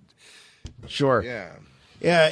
The other thing that I really appreciated about this was there was parts of the interview that felt almost like a high school reunion, because obviously you and Danny and Wendy and all of the folks that worked at the Loop back in that day have a lot of great memories together. And it was really something to hear you bring Danny up to speed on some of the things that had happened to, in your life. He just couldn't believe, that your boys were as old as they were. And then, of course, the passing of your old buddy Lou. At the same time, clearly Danny did not know that Lou had gone. Yeah, that even surprised me when that all happened. Lou Caruso was a great Chicago musician, an incredible guitar player. He played the Jimmy Page role to a T in a band called Presence. And that's surprisingly not how me and Lou connected, me being the huge Zeppelin fan I am. We connected when Lou's band, The Critics, were the house band for Danny's NBC show that aired for a few years in the mid-'90s. Danny Bonaduce had a midday talk show on NBC, and it was fed out to all their affiliates. Maybe it was a syndicated thing. I just know it was on the NBC affiliate here in Chicago, but it was probably a syndicated show, and it was much like your type of shows like the Jerry Springers and the et cetera, Maury Povich, what have you. Mm-hmm. But it was with Baby Danny. Mama stuff. But it was with Danny, and I mean that stuff was so popular back in the day. That format, Mm-hmm. and it started by Morton Downey Jr. You're really, so right. You're so right. Yeah. Very similar. But so Danny's show actually had a rock and roll edge to it, which was cool, and they had a house band known as the Critics, which were this kick-ass local Chicago band, and Lou Caruso played lead guitar in that band, and then they became Danny's band on his show. And I know for a fact that Lou taught Danny how to play guitar, and we used to talk about it all the time. And it's unfortunate that we lost Lou a few years ago, and I still I was surprised that it came out. I mean, it was just something that struck me. Oh my God, we have this mutual friend, and I knew for a fact that Danny wasn't up to speed on what had happened to Lou after all that. So, I didn't want to bring it down, but Lou Caruso was a very special person in my life. And myself and Wendy, we used to do a show called Snide Remarks Radio. And you can find an episode with us featuring Lou Caruso playing guitar and talking to us. A great interview we did with Lou on Snide Remarks Radio. That podcast has... it's been 7 years, I think, since it's been a while. The last episode, and we still get requests about that. There was a lot of crossover. It was incredible. Snide Remarks Radio featured me and Wendy and a lot of tequila. And yes, on your back porch. It was a married couple on their back porch drinking tequila. Well, the Freshies. The Freshies is what we call it. Yeah. And that show ran for about 5 years, from like 2007 to whatever. And that was a lot of fun. And we did feature Lou on an episode of that. So I'm sure if you just Google Snide Remarks Radio and Lou Caruso, you'll be able to hear us talking to Lou. And God bless that guy. He was such a great guy. And I miss him every day. And so, being able to talk to Danny a little bit about him and get caught up on some other old radio stuff, but nothing beats the story of Danny going to see Star Wars on LSD. I mean, come on. Oh, we don't recommend it, kids. No, we don't recommend just it, so but you know, but the visual it provides of Danny sitting there with his eyes bugging out of his head, his red head, watching the Star Destroyer fly overhead, and of course the jump to light speed. Right, he's not too far from the Partridge Family at this point either. So if you picture Danny Partridge from the Partridge Family sitting there in the third row of the theater, you pretty much got, I think, probably close to the real thing. There you go. It was the 70s, folks. Womp. So, yeah, okay. but thank you so much to Danny for joining us here. Yeah, that was awesome. Yeah. That was awesome. All right, so we're going to skip ahead from the 1970s right into the 1980s. Force Radio. We've already made that Star Wars reference. Your source for the Force. Star Wars parody! Well, kind of the 1980s. A throwback, a tribute to the 1980s. Stranger Things Season 3 is already out and breaking records as far as Netflix streams. I mean, they're getting huge numbers. I haven't really read a lot in terms of reviews or what fans think and all of that, because I gotta be honest with you, Jim, I had this epiphany when I was watching Stranger Things Season 3, and I'm sort of, I'm watching it as a fan myself and also as a dad, because Stranger Things, and I don't know if other moms, dads out there can relate to this that have young kids, but because of the merchandising and just the publicity of the show, it started, and the age of the characters, it started coming across the radar of kids my daughter's age, who's now 10, and I talked on a previous episode about how we were gearing up for Season 3, and I had agreed several years ago to let her watch Stranger Things when she turned 10. Little did I know that Season 3 would premiere, as she was approaching 11. Blah blah blah. We watched the show, but I had this epiphany because I was watching Season 3, and even Season 2. I was starting to get this vibe where it feels, and I'm going to tell you, I love the characters of the show, and to me, I'm happy to watch them do just about anything, because I think in so many cases it's the perfect marriage between the great, the perfect actor and the perfect role, and all of that chemistry just rolls together. So I'm happy to watch them do just about anything. But you think about Star Wars and what we've kind of been through over the last 2 years since the release of The Last Jedi, and then into Solo and the fallout. The internet is a wonderful thing, but it sometimes makes me wonder if the line between, the creator, the creative team, and the fan is just a bit too thin. Yeah, baby. I kind of long for the days where the show would come on and the creators wouldn't know what anybody thought about it until they read a letter to the editor in Fangoria magazine. Yeah. The latency, I think, provided the breathing room for the creatives to do what they wanted to do, devoid of fandom. And back in the old days, it used to be an option for the creator to avoid criticism. Right. I'm not going to look at the papers. I'm not going to look at the forums. Right. But nowadays, in the age of social media, it's either play or get played sometimes. And if you try to run away from criticism or try to avoid it or try to block it out, it's virtually impossible. Mm-hmm. And it goes the other way too. In opposite side of criticism, you have the things that the fans really like. Oh, we love Dustin and Steve together. They're a great team. So then all of a sudden it's like, hey, they love Dustin and Steve. Let's get a whole season of just Dustin and Steve.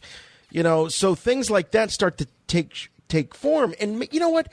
Maybe the brothers, maybe they had plans for a Dustin and Steve, arc in season 3 from the beginning. Who knows? But when I watch these things, sometimes I feel like, gosh, are we seeing the original intent, in this case of the Duffer Brothers, or are we seeing the Duffer Brothers or the powers that be at Netflix saying, hey, you know what, the fans really like this angle, so let's do more of this. That's fan service, isn't it? But I do want to ask you, because I know you were a little disappointed in season 2. Have you watched season 3? I have not, no. You have not? No. Okay. The family does. Between Wendy and Michael, well, Wendy they watch has to because... everything that is on television. I mean, everything. Right. I can't imagine being Wendy, because the expectations for her audience in Chicago there is that she just needs to know all of it. She needs to be up on all of it. Yeah, she does an amazing job of weeding through all of that. It's really quite an awe, shock and awe sort of way she approaches that. So they're up to speed. Oh, not. Their consumption of video medium is off the charts. So naturally, they reported to me about the final episode of Stranger Things season 3. The last episode is called The Battle of Starcourt. Spoiler alert! Spoiler alert! Spoiler alert! Just in case. Really? I got to throw it out even there. with the title alone. Okay, all right. So what happens here, I'm like nervous to even say this. I don't know if I'm delving into spoiler territory here with this shocking pronouncement of what happens in the final episode, but Steve has a job interview at the local video store. And in that interview, the overzealous manager of the video store wants... like comic book guy. I mean, really, he wants the applicants to prove themselves by answering a series of questions about movies. Yeah. 3 favorite movies, go. The Apartment, Hidden Fortress, Children of Paradise. You, go. Favorite movies? Did I stutter? Animal House, for sure. Eyes on Me, Harrington. Yeah, Star Wars. A New Hope. New what now? Which Star Wars? One with the teddy bears, duh. No. The one that just came out, the movie that just came out. The one with the DeLorean and Alex P. Keaton, and he's trying to bang his mom. The time. Yeah, those are my top 3 classics. You start Monday. You start never. Well, of course, this highlights the beginning of the period in your life where the people that you might have picked on in school now are boss. True. Right? So Steve, the popular guy in high school, is now having to grovel to the nerd who is the manager of the family video store. I see. There in Hawkins. But you picked up a couple of Star Wars references there. You got Hidden Fortress. Nice. Right? Nice, the Kurosawa film that inspired much of Star Wars. And then, Steve... now, when I first saw this when I was watching Stranger Things, I was like, okay, 1985. Oh, yeah, it was still called A New Hope by 1985. Okay, yeah, we're good. Oh, sure. Yeah. Well established. By 1981 is when we Is that the year? To learn. That was the year, Yes. okay. It was the re-release of the original film following the release of Empire Strikes Back. So technically you saw The Crawl in Empire Strikes Back as episode 5. Yes, this is true. Before you saw that episode 4 or A New Hope or Star Wars was sort of retconned as episode 4. That's right. Did that throw you for a loop? Yeah, we're all like, what the hell? What did we miss? I missed episode 2, 3, and 4. Yeah. It was, everyone went racing to the internet to figure out what we missed, and then we discovered the internet hadn't been invented yet. Oh, that's a bummer. So we couldn't even Google because we thought Google was like a mathematical term and not necessarily. Al Gore. Have him invent the internet, please. That's why. No, Al Gore was ready. He's like, well, God, people have to figure out this crawl. We have to do something. That's the reason the internet was created. Yes, we have to do something. Yes. Listen, if flip phones could be invented from Star Trek, then the internet was definitely invented over the confusion from the crawl in The Empire Strikes Back when it's at episode 5. I love that theory. Amen. Yeah. Shatner takes credit for the cell phone. We're going to take credit for the internet. Yes. Al Gore will be joining us next week in the Cantina to talk about all of it. All right. Well, Stranger Things doesn't end there. Apparently, Dustin, or the actor who plays Dustin, Gaten Matarazzo, was on with the folks from IMDb.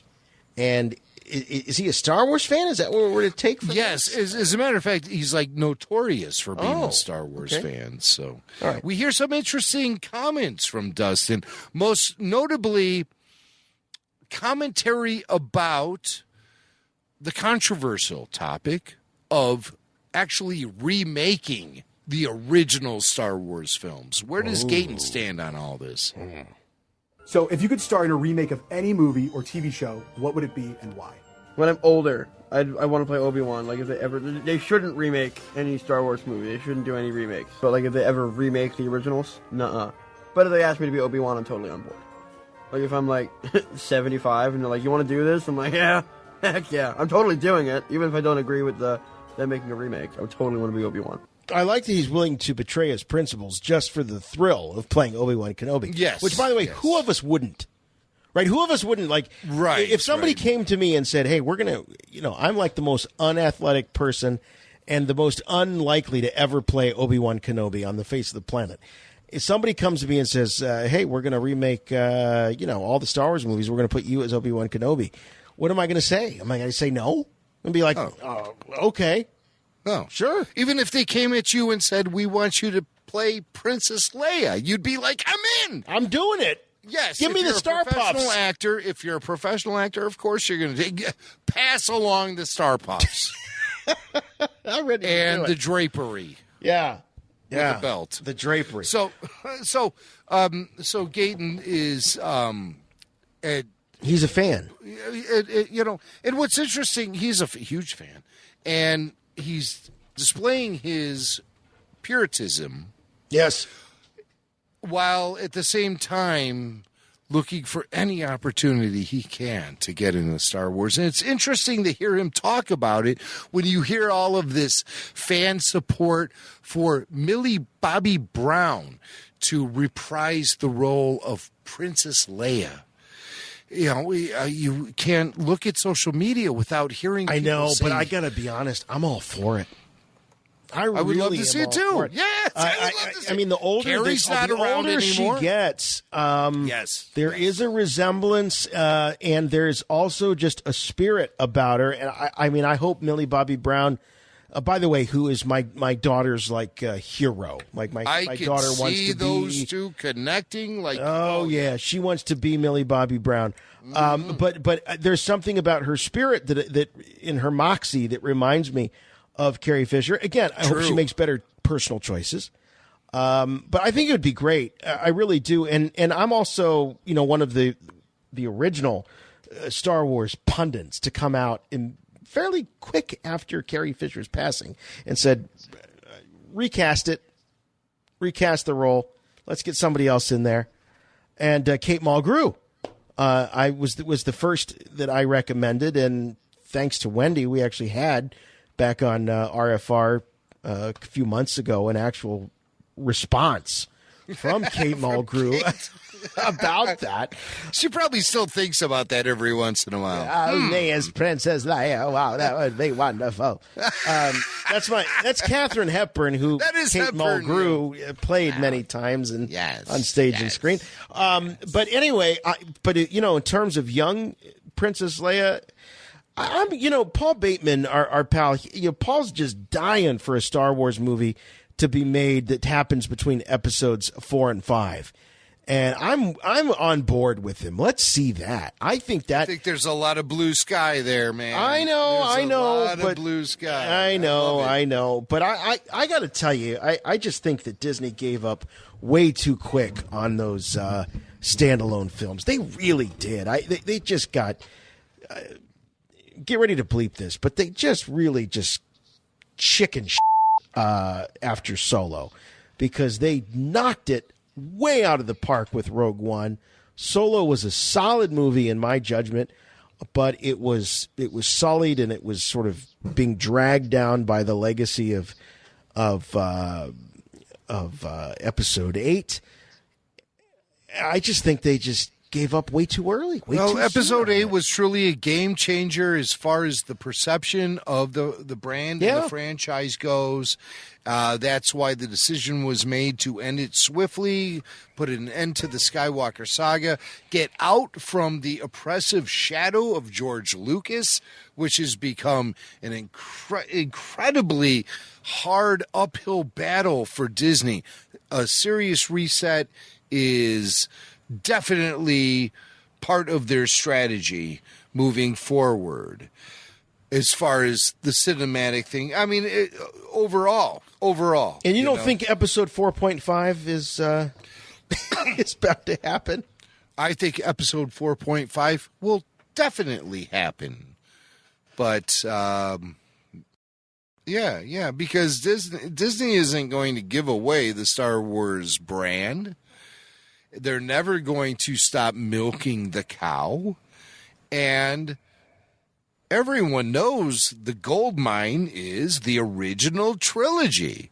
They've just begun to scratch the surface.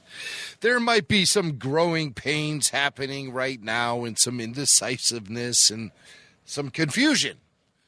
But sooner or later, the golden calf is going to be fully exploited, and we are all going to experience it. Does that mean that Gaten Matarazzo's fear of reshooting Star Wars? I mean, could that? I think absolutely. Star Wars, the original trilogy, will be retold in the future. I totally agree. I think there's it's maybe not in our lifetime. It's but inevitable. Not in our lifetime. Hey, you know what? They never remade The Wizard of Oz, did they? Well, I mean, they tried to spin it off, but did they ever try to retell that story? And that sucker's creeping in on, 90 years old now? So that movie? Yeah, if that thing has... And again, they tried to exploit the brand a little bit with James Franco. And that, to me, had potential but fell a little flat. Yeah, because everyone's waiting on the Wicked film. The Wicked film. I think that as far as popular culture is concerned, Wicked, the musical, is, and based on the book, is really considered to be, the next chapter or the real legit prequel to Wizard of Oz. But it doesn't cinematically tell the story of Dorothy. It doesn't retell it. It doesn't present it live action. Retell it. No, there have been animated retellings of the Wizard of Oz, and I use that. That's my standard. If Hollywood could avoid that, what about The Wiz? Oh, God, Michael Jackson. That was a tribute. Diana was Ross. A tribute. That was a stage show. Yeah, it was. It's a great stage show, and it's a really. I mean, that is a great example of a reinterpretation of something, not a remake, not a redo, just a complete reinterpretation of it. It's. I mean, that's a classic. I love that film. Totally different I love the vibe. musical. Totally different vibe. What's that? Totally different vibe. Yeah. I mean, it's Motown telling the story of the Wizard of Oz. I mean, that's exactly what it is, and it was great. It was really ahead of its time, I think.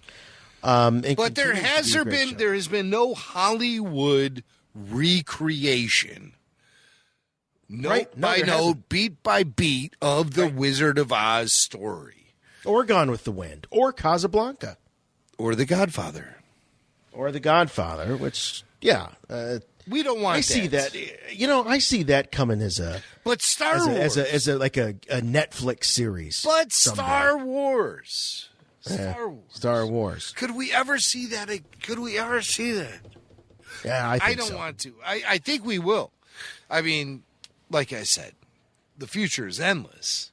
Mm-hmm. So, whenever. I mean, we could be talking 30 years down the road. But I'll tell you what, me and Swank will be still behind these microphones. So it ain't going to be, it'll be a bumpy ride, let me say, for anyone who tries it. Rebel Force Radio? Yeah, that's what we call it. How much do I dig that title? Yeah. Hey, honey, ask me what Jimmy Mack is doing these days. Rebel Force Radio, get me a sword. Dude, that's awesome. I like that a lot.